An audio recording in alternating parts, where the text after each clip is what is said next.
Hah? Apa itu? Ya benar saja. Aku tidak salah lihat kan? Luar biasa. Salut. Baru kali ini aku melihat perhelatan besar sekelas internasional dengan kearifan lokal Indonesia. Kalian mengerti kan maksudku? Itu loh, pawang hujan. Sebentar. Kok itu masih tetap aja hujan sih? Oh, atau mungkin dia gagal? Aduh, jangan malu-maluin dong. Oh, bukan. Dia sedang menenangkan hujan.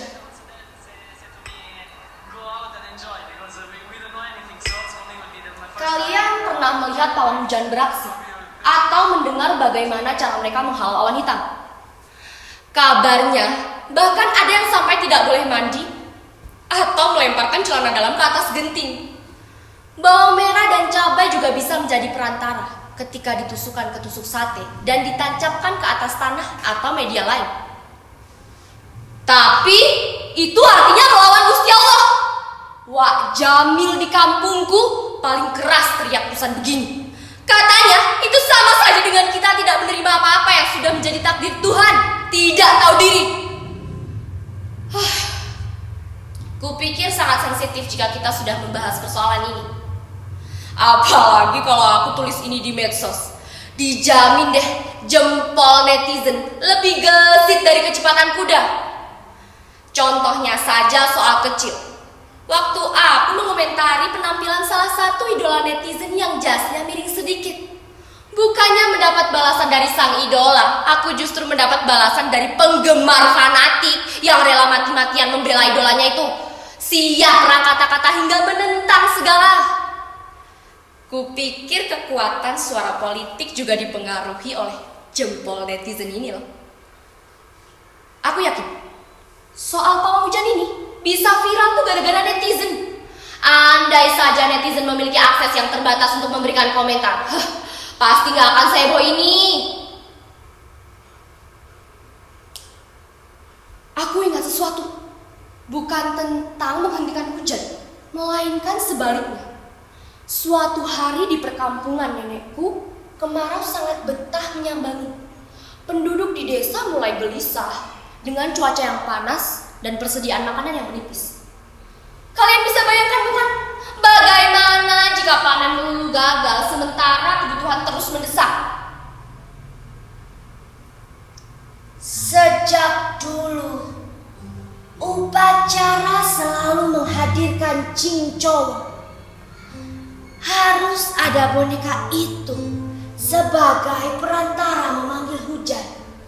Itu dimulai oleh Rantasih, leluhur di desa ini.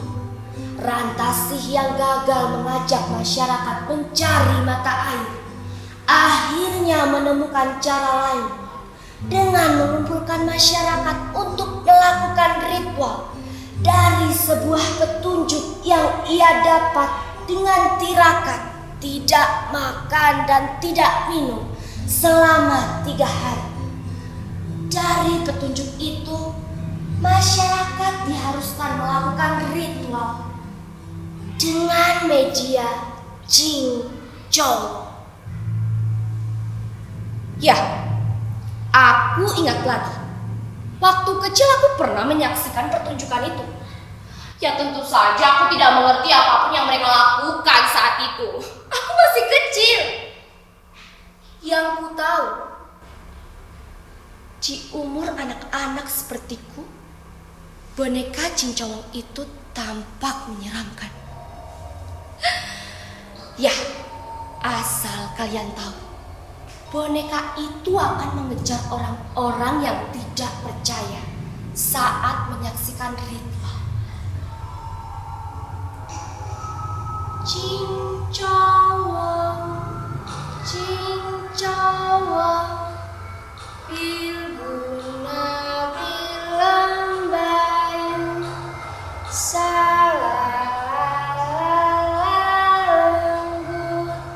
lenggut te anggedani,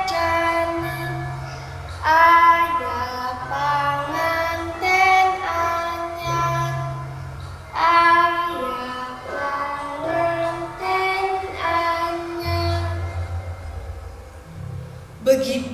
sepenggal lagu yang dinyanyikan sinden. Para penabuh alat mulai memainkan alatnya. Ada yang memukul buyung dari hihit atau kipas yang terbuat dari anyaman bambu. Ada yang memukul bokor dengan 2 buah ruas kayu. Aku dan kakakku diam-diam menikmati pertunjukan itu. Musik yang tercipta antara pukulan kayu di bokor, nyanyian sinden, dan pergerakan mereka sekecil apapun terasa menggugah. Menurut teori, mendengarkan musik juga bisa mempengaruhi kesehatan juga. Pikiran kita bisa menjadi lebih tenang, rasa sakit bisa berkurang, dan energi pada tubuh tersalurkan. Menurut kalian apa sih yang paling berpengaruh ketika mendengarkan musik? Bagiku, alunan irama pada musik itu. Apapun jenis musiknya. Kakakku bilang orang bisa trance ketika memainkan musik. Asyik bukan? Musik yang didengar saat ritual pun menarik.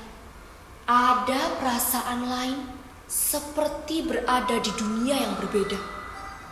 Sementara itu, Ibu Nawita sebagai punduh berada di tengah halaman. Tampak olehku, ia memangku boneka, memasuki area tempat ritual berlangsung. Di atas tikar sudah tergelar kemenyan, cerutu, gula batu, kembang rampe 7 warna, dan macam-macam lagi yang aku tidak bisa ingat semua. Begini kira-kira gerakan Ibu Nawita itu. Berjalan di antara anak tarajim. Celah anak tangga yang terbuat dari bambu itu memang cukup untuk 1 langkah kaki. Ibu Nawita terus berjalan diikuti 2 orang lain, beriringan dari ujung awal sebelah sini sampai ujung akhir di sebelah sana. Mereka berjalan bolak-balik selama 3 kali. Ibu Nawita menghadapkan boneka cincongnya ke arah cermin yang dipegang asistennya. Cincong juga harus disisir. Biar rapi rambutnya. Lihatlah. Sabuk boneka ini dipegang oleh asistennya dari sisi kiri dan kanan. Bidadari lagi tekan, bidadari lagi tekan. Rujak ranti kami junjang kami loko, baju julo temu pemiring mandi loko. Lagu selesai dikumandangkan sinden. Cincowong mulai bergerak-gerak. Semakin lama semakin tidak beraturan. Bayangkan, aku yang awalnya menikmati pukulan kayu di bokor dan nyanyian sinden jadi keheranan. Konon katanya saat itu roh leluhur sedang memasuki boneka cincong. Aku tidak percaya. Bagaimana mungkin bisa begitu? Apa? Kalian bilang apa? Tidak. Kalian jangan bilang aku tidak menghargai adat. Waktu itu aku masih kecil, tidak mengerti hal-hal semacam itu. Tidak masuk akal buatku waktu itu. Sekarang, gimana sekarang? Kalian penasaran? Kalian kepo? Waktu itu aku berbisik pada kakakku. Upacara ini sangat aneh dan tidak masuk akal. Lalu iseng komat kamit. Cincawang, cincawang, bulu canting awak bubu. Cincawang, cincawang, kepala canting badan bubu. Tiba-tiba boneka itu menjatuh. Lihatlah. Lihat dia menyeringai. Matanya seperti hidup. Ya Tuhan, kupikir boneka ini tidak terlihat seperti itu. Nenek, tolong, kakak.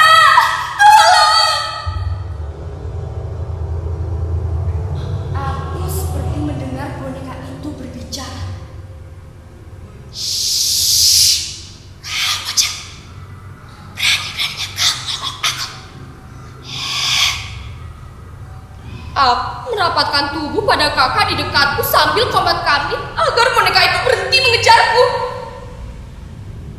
Nenek! Tolong! Tolong, Nek! Nenek yang berada di teras dekat halaman mendekatiku. Kamu bilang apa tadi? Kamu tidak boleh seperti itu. Kamu harus percaya. Kamu juga tidak boleh mengolok-olok cowok. Tapi Nek, iya Nek, maaf, aku percaya, maaf Cing Cowok. Ibu Nawita dan seorang asistennya kembali memegang boneka Cing Cowok itu. Kepala boneka Cing Cowok diberi riasan, dipakaikan baju berwarna kuning dan lehernya berhiaskan kalung Kamboja. Suasana malam hari di halaman terasa mistis. Kupikir tampilannya jadi lebih menyeramkan ketika boneka itu terus bergerak-gerak. Ritual diakhiri dengan saweran bunga Kamboja, dicampur dengan air, diciprat-cipratkan ke arah penonton. Hujan! Hujan! Hujan! Untungnya saat itu aku segera ditolong. Jika tidak, aku tidak tahu apa yang terjadi padaku jika boneka itu terus mengejarku. Sejak saat itu aku kapok mengolok-olok segala sesuatu yang sudah menjadi adat dan segala sesuatu yang tampak tidak masuk akal. Ya, benar. Kita memang harus percaya penuh pada Tuhan.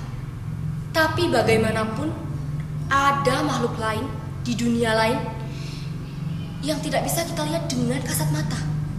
Makhluk yang sama-sama ciptaan Tuhan. Banyak ritual-ritual yang masih dilakukan oleh masyarakat kita. Semakin lama semakin banyak pula yang tidak melestarikannya. Dengan alasan zaman sudah modern, segala sesuatu sudah bisa diprediksi dan dicari dengan keilmuan. Sudahlah, kita kembali membahas wanita di TV ini saja. Kalian lihat bokor itu? Singing bowl itu yang biasanya digunakan untuk meditasi dan terapi pengobatan. Aku pernah ikut meditasi dengan singing bowl itu. Frekuensi di tubuh kita diselaraskan, kata guruku. Mungkin itu juga yang sedang dilakukan oleh wanita di TV ini. Dia tidak memanggil hujan, tapi dia ingin menghentikan hujan. Hei, lihat itu. Ada pembalap yang mengikuti gerakan pawang hujan. Berita viral ini. Aku ingatkan, kalian boleh memilih percaya atau tidak. Cuaca memang bisa diprediksi, tapi mungkin pawang hujan memiliki kemampuan yang tidak kita ketahui. Mungkin saja keturunan seperti Ibu Nawita yang merupakan keturunan dari Rantasih. Ada satu rahasia yang baru kutahui beberapa hari yang lalu sebelum nenekku meninggal. Ternyata nenek juga merupakan keturunan dari Rantasih dan pernah menjadi punduh sebelum digantikan oleh Ibu Nawita. Menurut bisikan batin yang diperoleh nenek, tahun depan yang harus menggantikan Ibu Nawita sebagai punduh adalah aku.